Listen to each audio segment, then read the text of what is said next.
Hi everyone, thank you so much for joining to this live session. My name is Hamid Hassanzadeh. I'm the founder and editor-in-chief of Parametric Architecture platform. Yesterday we got really sad news coming from Lebanon, Beirut. There was a big explosion and I just want to extend my deepest condolences and wish patience to the relatives and families of those ones who lost their lives during the Beirut port explosion. And also I wish a speedy recovery for the injured ones. We stand with the people of Beirut and Lebanon. Today's guest is Emre Arolat. He's joining us from Istanbul. And Emre Arolat is the founding partner and lead designer of Arolat Architecture. And he's really well-known Turkish architect, and he has won a lot of architecture awards such as Ahan Awards for Architecture and also Miss Van Rohe Awards for European Union. Just in a couple of seconds, I will invite Emre Arolat to join to this live session. And there we go. Hello. Hello, how are you? Hi, Emre. Thank you. How are you? I'm okay, thanks. That's great to see you. Thanks for joining to this live session. Yeah, it's my pleasure. Thank you.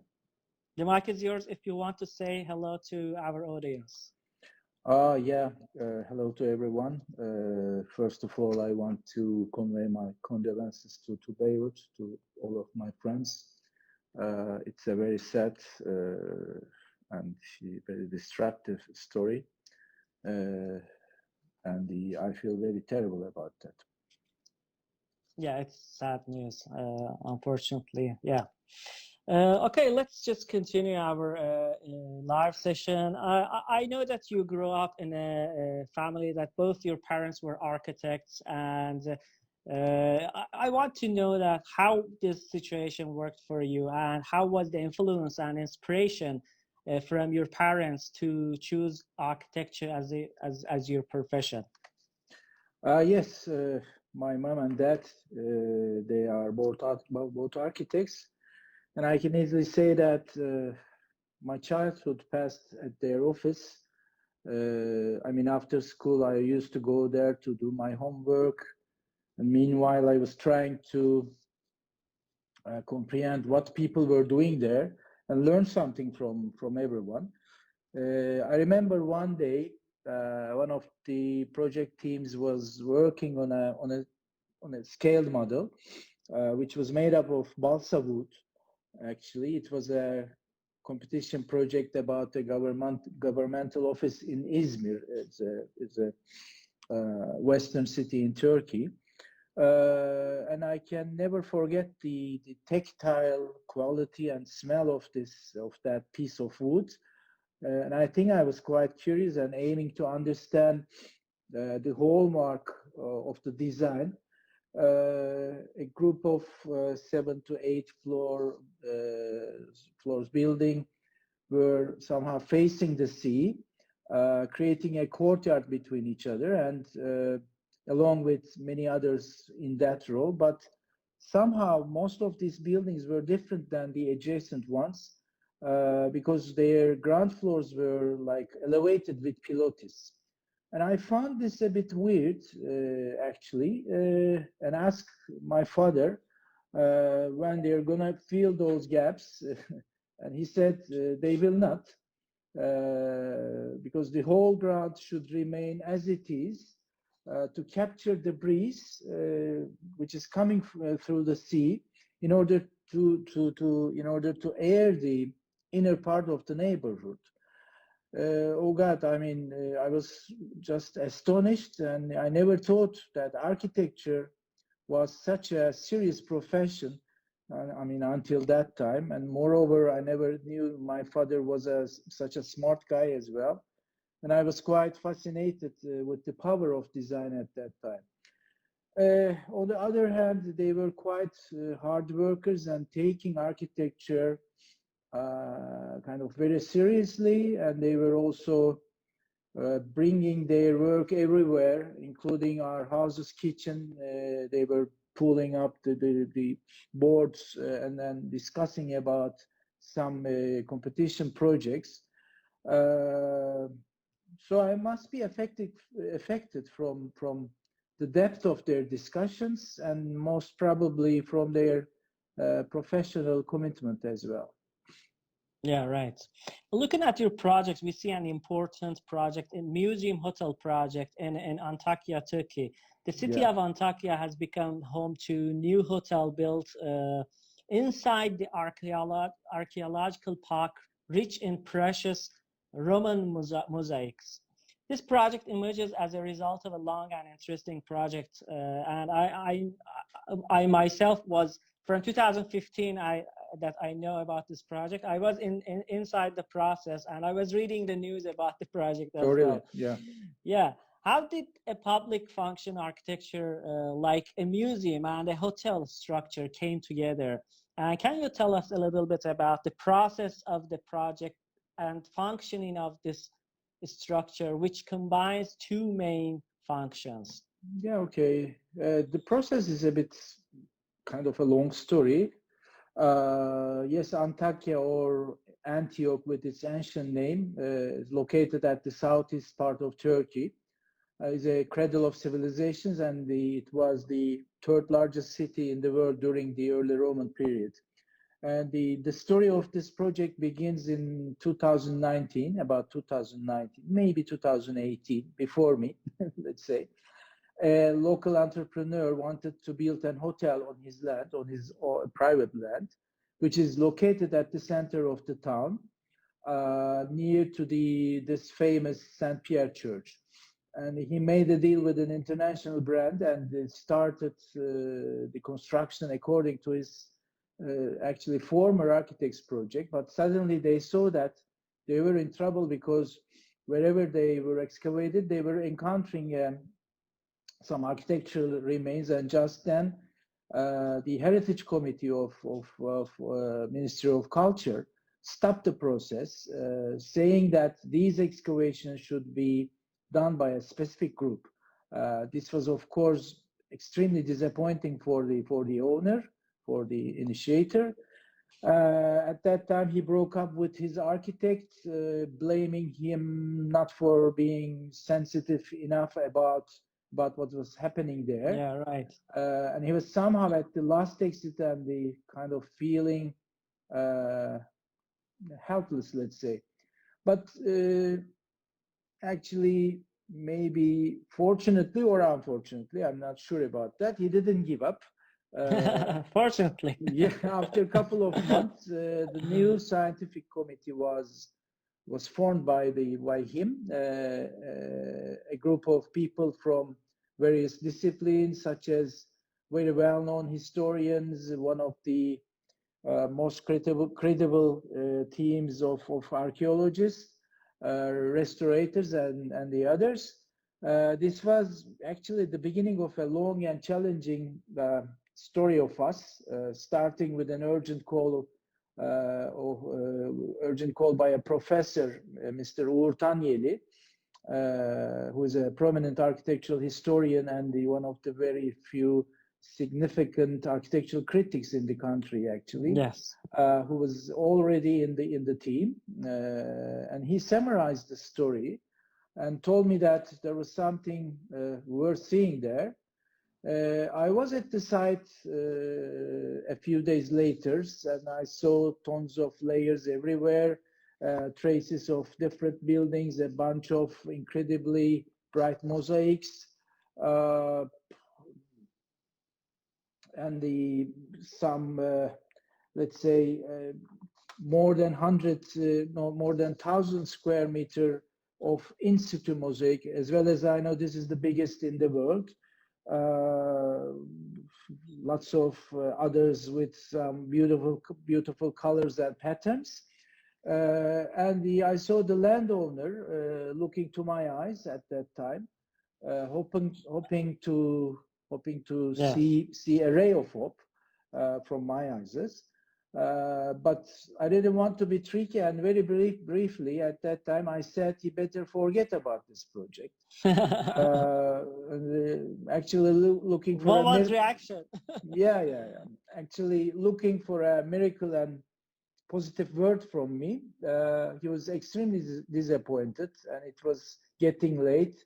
and I decided to spend the night in the city.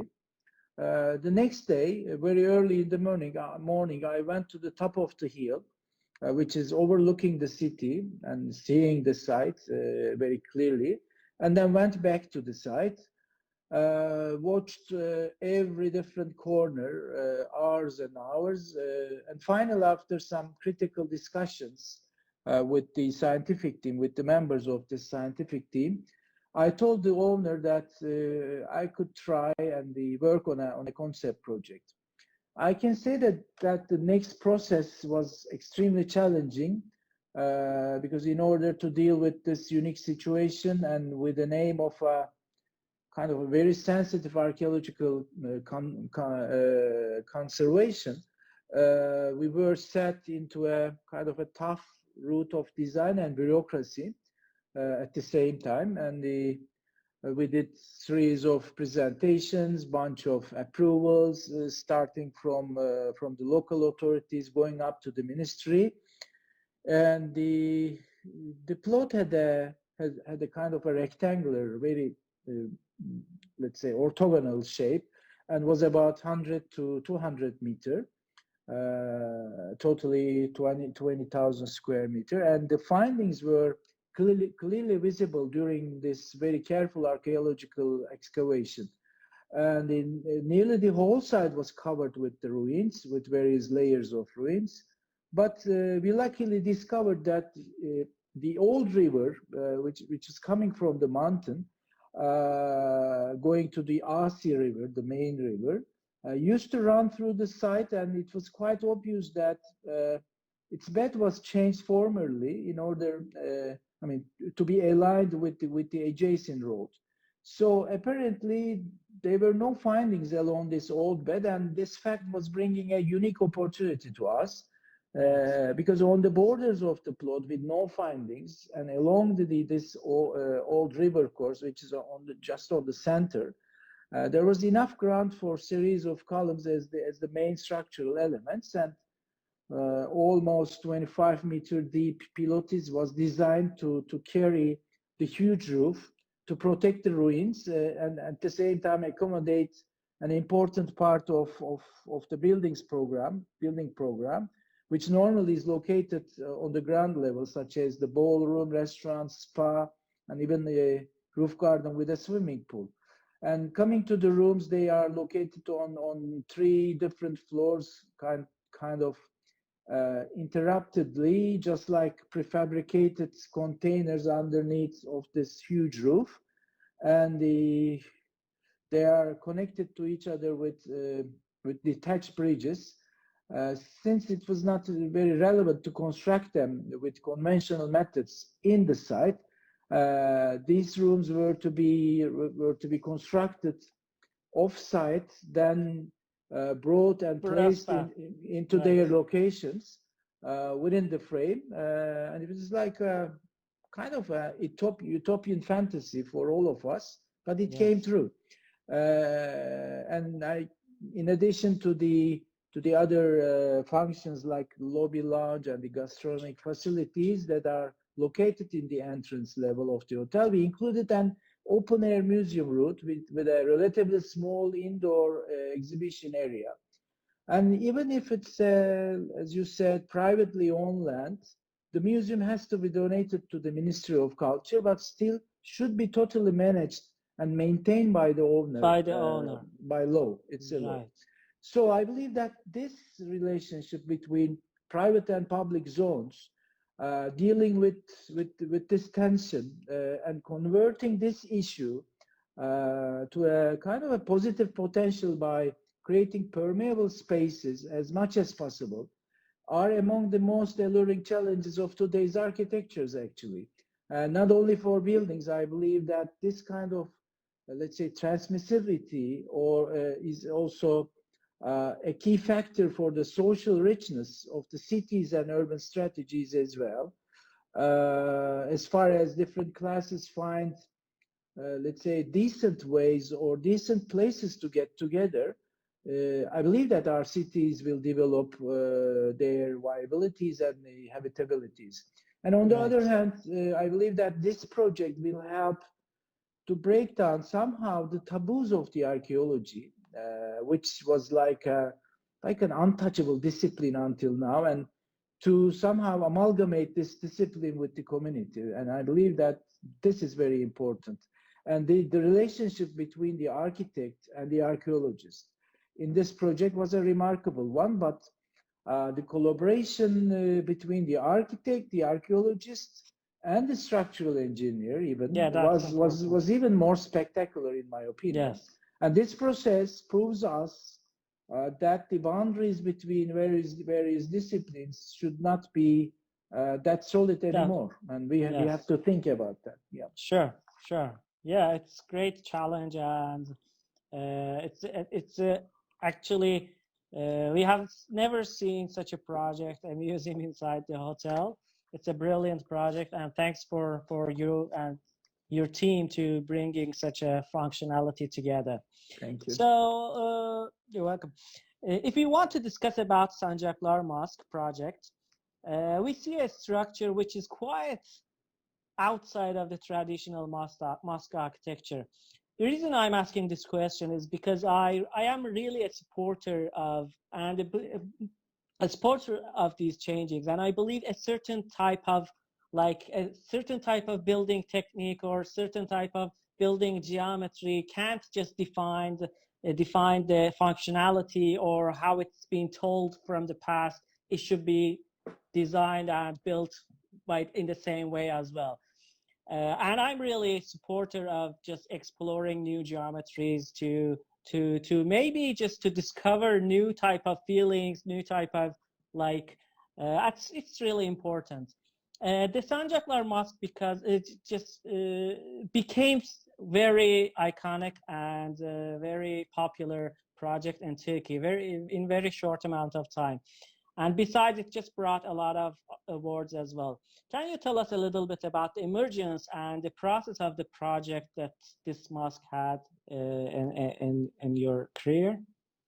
Yeah, of course. I mean, there's a kind of ironic point in your question, because I mean, our aim was not like that. I mean, this project became very popular and very famous not only in the Islamic world, but in the other, I mean, in the Western world as well. But it was not generally in the world, not just in Turkey, for sure. Yeah. Okay, I mean, in the beginning, a foundation called Sancaklar, the name of the mosque also is Sancaklar, got in touch with us for a project of a new mosque. And to speak honestly, as a prejudgment, I thought they were looking for another replica, because another replica of Ottoman one, because in Turkey even today, when you design a new mosque, the first thing that you have to face is the kind of figurative burdens of this classical scheme, classical exactly. Ottoman mosque. It's a weird anachronism, but it's true. And I told them that I'm not that kind of architect. I cannot do I cannot put myself in this position. And to say the truth, this first meeting was finished in a very bad way. But a few days later, the head of the foundation called once again and came to the office with a very nice picture showing a fantastic land with a fantastic panorama, and they were somehow willing to build the mosque there. And I was extremely impressed by the lake below and the kind of untouched aura of the valley. And additionally, he said that they were ready to give me a kind of realm of freedom, and at that point I accepted the project with this word. Freedom? How much freedom? Yeah, I was not sure about that at that point. In the beginning of design process, as we always do, we went back to the roots, to antiquity, in order to find a way of radicalization. And after all, we saw that masjid simply means a place to prostrate and nothing more than this.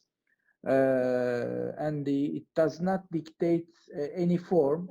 Yes. It has to be clean, and that's the only condition. So anyway, anywhere on the earth can be a masjid or a praying space. Then we discovered one more time that there is no any formal definition for a mosque in Quran or in another source. So instead of looking for a replica or for a new and extravagant form, let's say, we try to reach the essence of ritual of praying. And as an important decision, we try to put the form away in the beginning of design process, and not to talk about the form or not to work to achieve a form. And we aim to discard all these cultural burdens, all these cultural physical burdens, let's say, which could affect the purity of our consciousness. And in this respect, we try to suppress the architectural language as much as possible, of course. Actually, I think that it will not be wrong to consider or to say that this building was trying to tackle with the formalistic attitudes of mosque architecture in Turkey. So we thought we could play with the topography a bit, and by using the mild slope of the land, we placed the main spaces into the ground. Then with the help of a simple slit, we got natural light into the main hall. Okay, now while approaching the land from the main road, we see almost nothing but a courtyard enclosed by some horizontal walls and the vertical mass, which is a kind of, let's say, unconventional minaret, signifying the place. I think another point which is unconventional in this mosque, here women can pray at the forefront. The whole, I can say that the whole cogency process, I mean, with all the authorities and everybody, with the community as well, was extremely challenging. But I can easily say that this women's location issue was one of the hardest. And yes, it was quite hard, and there are many stories behind it. Yes. But I can say that it's kind of happy ending tale, because I see, especially on Fridays, the mosque is full, and I'm more than happy about the embracement of the community after all, because I believe that as the success of architects can only come with this kind of an embracement, not with some very good looking photographs or publishings in the famous magazines, but if the community embrace your building, this is the success, I guess, and I'm very happy about that. And I believe that for good and all, this building opened a door slightly, and they turned, in my opinion, at least a new and the modest light on. Yeah, I see. We have a lot of thank you and greetings messages from all over the world. Oh, thank you. They're thanking you. So when we look at your projects, they all include a palette of like a good light and rich materials choice. Could you tell us about the use of material and light in your project, and how does the use of material and light change the definition of the place or space? Yes, I mean, materialization is a quite important issue. But I think that it should come with, let's say, somehow with the process itself. I mean, there's no such thing as choosing a material. There's no such thing as choosing the material after that you finish the design. In my opinion, if you have a let's say relevant design, you have a powerful design, the material comes with it, and then comes like kind of automatically. So in my opinion, yes, this is very critical, but if you find yourself somehow choosing the material after that you came to a considerable point of your design, so you're in trouble. I mean, because the material should appear with the let's say with the main idea itself.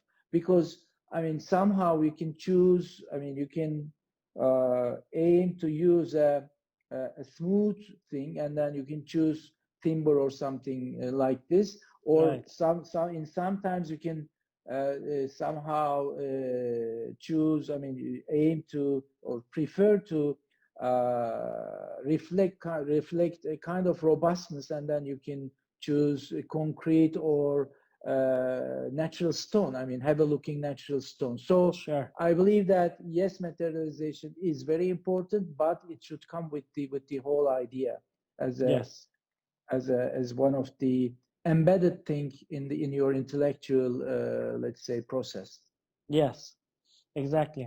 In the current age, because of the globalism, most of the architectural projects lacking of like context, or if they have a really, most of the projects have really weak context. What I mean by this, the same kind of like glass tower is being built in New York, in London, in Beijing, and Istanbul, everywhere, and unless you mention the location of the project, it's weird where this project does belong. Yeah. How do you criticize or comment this situation? Also, what is the importance of context in your projects? How do you maintain it? Yeah, okay. Yes, I think that it's a global and a very common issue in these days. But I cannot say that I'm criticizing this kind of non-contextual approach, but I can rather say that it's a matter of preference, or it's a choice of worldview, an opinion of ethos, I guess. Coming to our case in our office, I can easily say that the context is everything, or by far the most, let's say, distinctive factor of this process.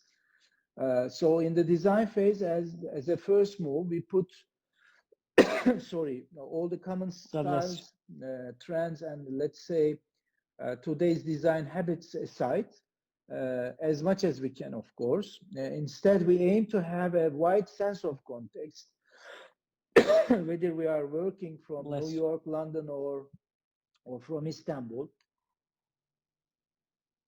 In that manner, I can say that kind of internalizing all the aspects of a place with some depth analysis, trying to understand it profoundly and feel all the different layers and traces of it. I think these are the important factors, and I believe that learning from the context as well, or let's say from some specific aspects of every local situations, from some cognitive channels as social, political, historical, or let's say demographical layers, or from more physical ones like the topography, the wind, the let's say climate environment, or the existing urban texture. I think they are much more important than following the prevailing trends of globalization. Yeah, right.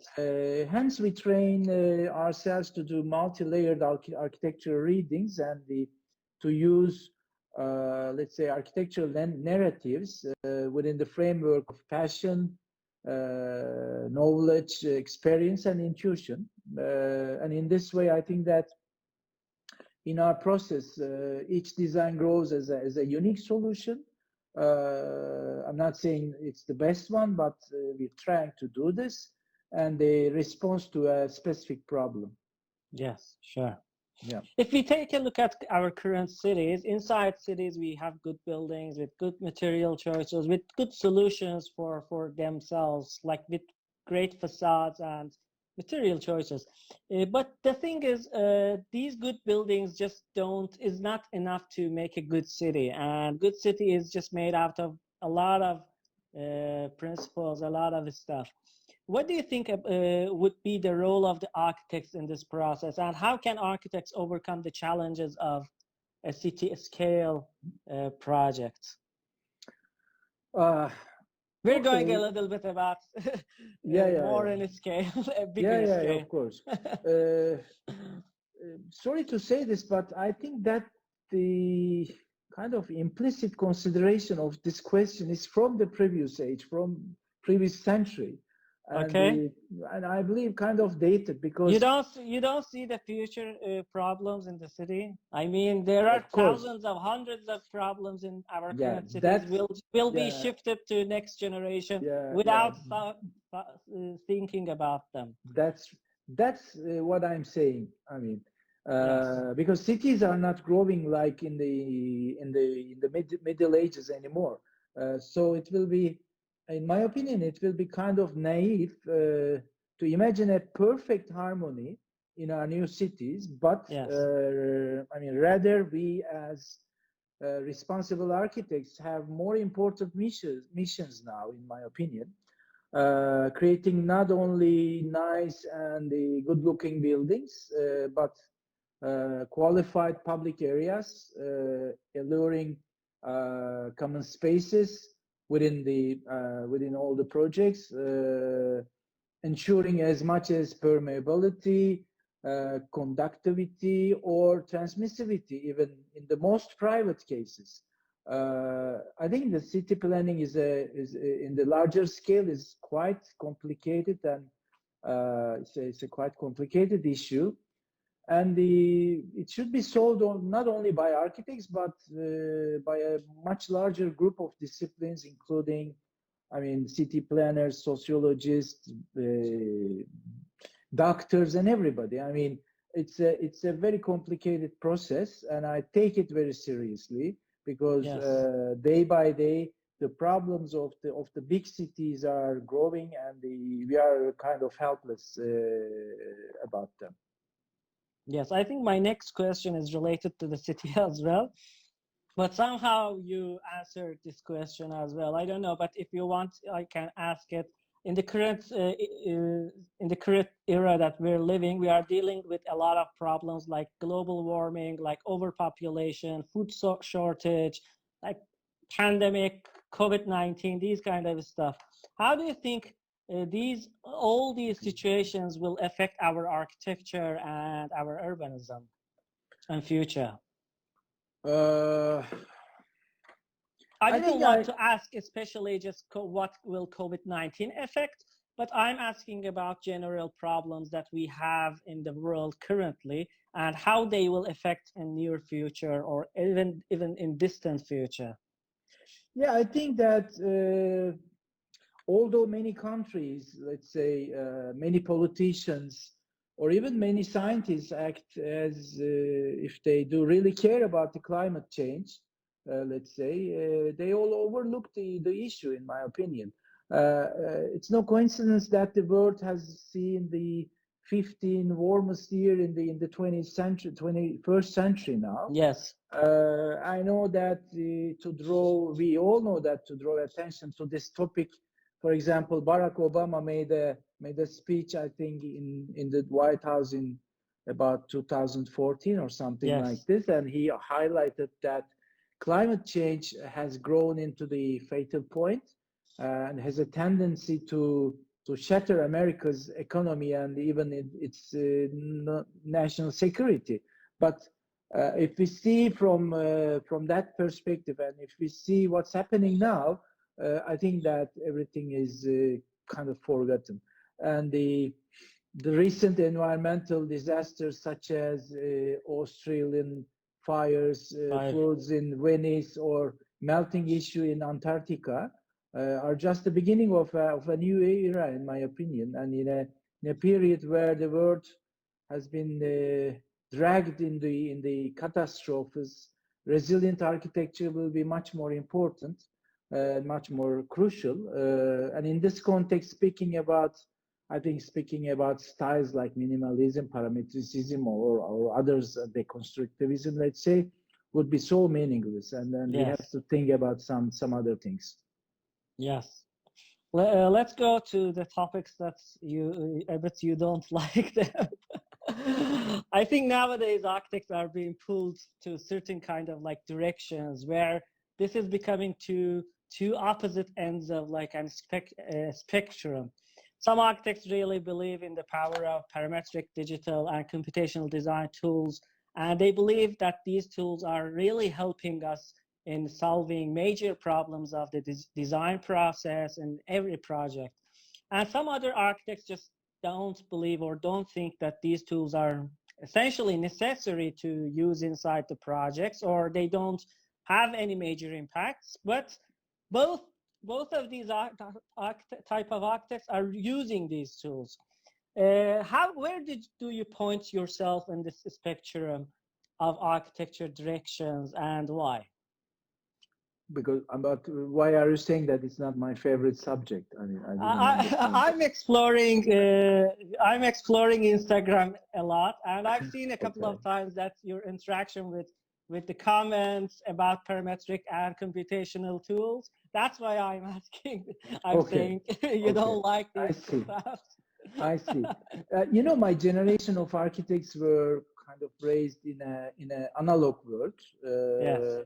At those times, the life in academy, let's say, was based on learning things more deeply, maybe interpreting and dealing to execute with your hands.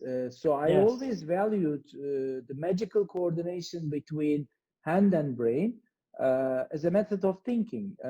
Yes, with the dominance of digitalization, things have changed, and the considerable part of the academic world, let's say, has turned its face to parametricism during the last decades.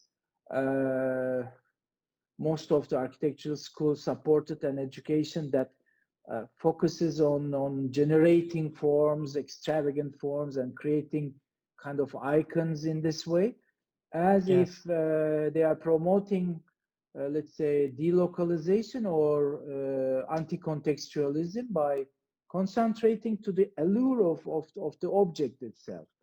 But as the but it's not actually focusing on the object itself. It's something like the amount of the data that you have about your project, and the amount of the data that you can set as parameters or anything as data to the computer. It helps you a lot to design the things. Yes, of course. But if you see all of these kind of processes and product like kind of a prototype with some very weird forms and everything, I think it's not very meaningful at the end of the day. This is my opinion. Yes. And I believe that as the speed of the world has changed by the latest innovations with the technology, I think new impulses of modern world vaporize all that once solid, so that even parametricism promoted education, let's say, became unfashionable very rapidly. And in my opinion, this kind of, let's say, formal intellectual ecosystem, this is my definition, has no potential to produce a piece of architecture that can be taken seriously from my side. It's quite ironic to see some of the prominent architectural schools around the world now starting to reconcile somehow with the codes of phenomenology and our old but gold, let's say, critical regionalism even, and the 60s and 70s region of context-based approaches are kind of re-evaluated from a different perspective, which focuses not only on notions of the place, but also on sociology and politics as well, which is important in my opinion. And in this way, architecture becomes a more kind of interdisciplinary subject. And I can assert that this situation goes parallel with the market. And I believe to the parametricism in a way that using all the parameters and using all the, let's say, tools and somehow feedbacks from those tools as a design asset. There's no problem with that. But if you are creating all the forms with, I mean, which are not meaningful in my opinion, and which are not blending to the context or relevant with the context, and this, I don't see architecture as a let's say industrial design object. I think it's much more than this. So as a summary, I can say that I don't have a very concrete position about digitalization. I prefer to use all of the new tools to achieve my, let's say, my older intellectual goals. I mean, this is something like this. Awesome, thank you. I would like to get one question from one of our audience. Of course. Tayyur 19 asks, which one of your projects is your favorite one? I have this cliche response to this. My next project will be my favorite project. I mean, I can never say that there's only one favorite project. I cannot say that I have a favorite project, because I can say that after that I complete a project, I don't like to go there. I don't like to see it too much. I don't like to see the defects, the mistakes on it, and I think that's why I always focus myself to the newer one. Of course, the feedbacks and the feedbacks of users are very important, and I take them very seriously for the next for the future projects. But at the end of the day, I don't believe that an architect should love with its end product, and in order to elaborate, in order to make it much better afterwards, he or she forget about the old ones, and then only take them very seriously about what to, I mean, not to do the same mistakes. Yes. We have another question. Okay. Sarah Candy asks, what are your inspirations? You never know. In daily life, what inspires you? I think that our daily lives now are very, let's say, monotonous somehow. We are coming to the office. We are like trying to catch the schedules and everything.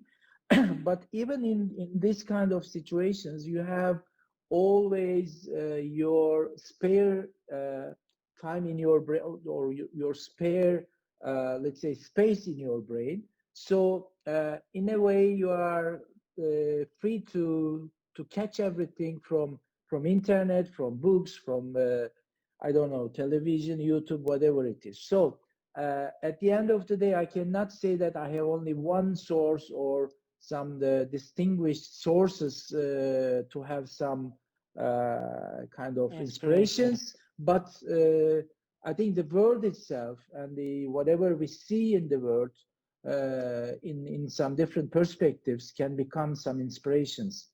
Yes, right.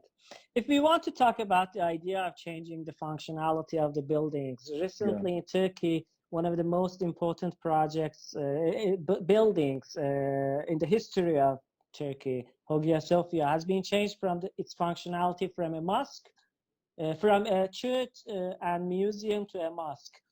And I know that there are a lot of political conversations going on around this decision, but forgetting about the political decisions, from the architecture point of view, how do you comment the situation changing the functionality of important landmarks like Hagia Sophia in Istanbul?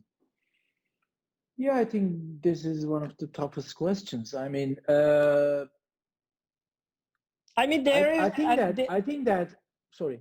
Yeah. Please. Yeah, I think that architecture is always related with politics, and it cannot be independent from this. So, in that way, in that point of view, I can easily say that yes, of course, you can change the function of a building every time, but for what? I mean, for which reason? I mean, what is the reason of changing it? Yes. So Istanbul is a very ancient city, as we all know. Istanbul, I mean, people are saying, some are thinking that Istanbul is the center of the world because it's ancient and then it's a cradle of civilizations. So if it's true, which can be, I don't know, I'm not sure about that because I don't know where is the center of the sphere. But at the end of the day, if you consider that Istanbul is a very ancient and multi-layered and multicultural city, Hagia Sophia should reflect this. And giving it only one function, I think this is distracting this idea. I mean, this is totally wrong in my opinion. So, of course, this building was a kind of a prostration space, and then I mean, of course, it was in the beginning it was a church, and then afterwards a church and museum, and afterwards I mean, you can pray in a museum. You can use a building with some multi functionalities, and then you can always do this with new technologies and with new trends of usage. You can always do this, and then I believe that Hagia Sophia should reflect this multicultural and multi-layered face of the city, because it's a symbol of the city. It's the symbol of the city, and it's not only a mosque. It should not be only a mosque. It should not be only a museum. It should not be only a church, in my opinion. But it could be all of this, and then it's possible to do this, in my opinion. Yes. We have just 11 minutes to end this conversation to reach to 1 hour, but we have 3 questions left. I will ask really quick about them.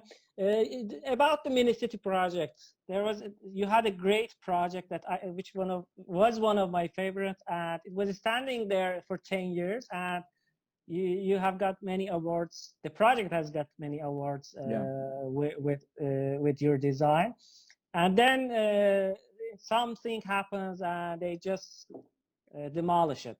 Yes. What is your comment as an architect to these kind of situations? With a project to an architect is like a child, and it can't be just like demolished very simply. What is your comment to this situation?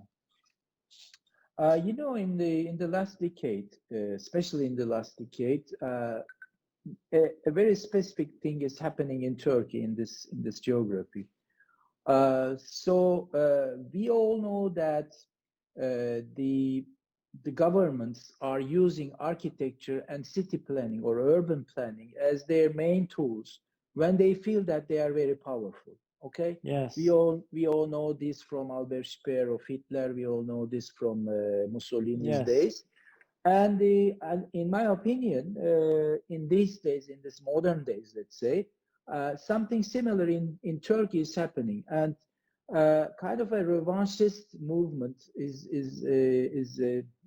somehow going on in the country, and all of the traces of, let's say, Republic of Turkey are in all danger, in my opinion. So mini city was like an accident in this let's say in the season of revenge. Yes. So maybe we were not let's say somehow proactive enough to be protect the project. Yeah, to be able to protect the project. I find in some cases, in this kind of cases, I find myself kind of passive and somehow curious about what will be going on now, because you cannot believe that people will do this, and then you cannot, in the beginning of the process, you cannot believe that mini city will be tearing down, and then after all, you see all the debris and everything in the land, and it's a very sad thing. But at the end of the day, I mean, this is how it should be, maybe, and then this is what should we see, and what should be learned from all of this, and we should take some lessons from all of these happenings, and then I don't believe that it was necessary. I don't believe. I mean, we wrote a letter to the mayor of the city saying that we can convert this building to whatever you want, and then it's a building that can be converted to some different functions, and then you don't have to tear down, and you don't have to do this, and then we can do it like a pro bono thing as well. But nobody listened to us, and then afterwards, I mean, we saw all these ruins and debris. So I believe that an architect should be powerful enough in his brand, in his brain, and in his soul to believe that he can or she can do much better than this. If something like this can happen, it would happen. But after all, I believe that it's a season in Turkey, and then I hope that we will get rid of this. Yes. Real quick, 7 minutes, just 2 questions. How do you describe your architecture, and what is a good architecture for you? Actually, I believe that I already answered to this question. Because I say that, I mean, in my opinion, there are 2 kinds of doing architecture, very roughly, of course. One is like a signature architecture, then you can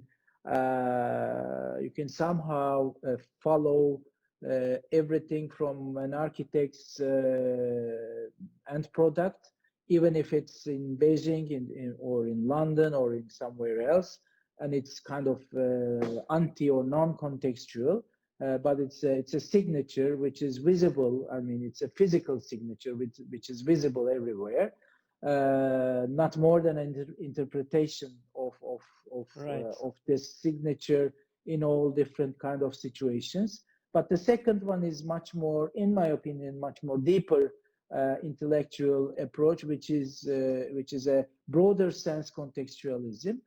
So I believe that we are trying to do this. Yes, awesome. Thank you. As a closer, with all these experiences and careers, with all these lecturing, you are a lecturer as well in universities. What kind of advice would you like to share with young professionals, students, and architects? Yeah, I mean, normally I always advise all my young colleagues to believe that they can change the world. It's one of my cliches, maybe. Actually, it is much easier to get lazy today by today's, let's say, overall pessimistic atmosphere. Yes.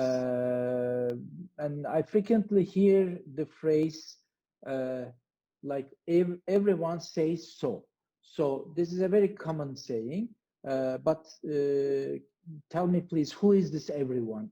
Everyone says so. So I think that young architects shall immediately decide whether they want to be a part of this everyone, or of this group of mediocre or not. I mean, this is a kind of a matter of decision. So if they choose not to be a part of it, they should read a lot, learn the past and recent history of the world, have a wide sense of knowledge, and be a kind of multi-directional. They should be Democrat. They should be curious about everything, such as politics, technology, economics, music, art, whatever it is. And I think, on the other hand, being critical, but also enthusiastic, will help them to develop a solid and kind of a healthy world view or an ethos. And I strongly believe that cultivation is very valuable. Traveling to different places, experiencing and let's say absorbing various cultures is very critical. And they should read a lot, even when traveling, and think deeply. I mean, thinking is something like dated for the moment. It's seen like dated, but it's very critical. Producing while questioning the world, understanding its tendencies. These things will increase their capacity, in my opinion. And I believe that at the end of the day, your humanity defines your manners as an architect. So empathy, kind of emotionalism, and the generousness are other essentials of this profession. And finally, I recommend them to be a bit opponent, a bit, let's say, a kind of rascal rather than slowpoke, maybe. Slowpoke, yeah. And if there's a real necessity, they shall fight for their goals, for their targets, but also be a good listener as well. Yeah, awesome, brilliant, awesome. Thank you so Thank you. much. Thank you so much for joining to this interview and live session. I hope we will do this again soon enough. Yeah. And thank you. It's my Have a pleasure. nice day. Thanks a lot for inviting me. Thank you. You're welcome. Thank you. Goodbye. Bye-bye. Guys, thank you so much for joining and watching this live session. I hope you enjoyed it. We're going to continue our interviews and live sessions. Till another episode with another architect, just stay safe and stay healthy. Goodbye.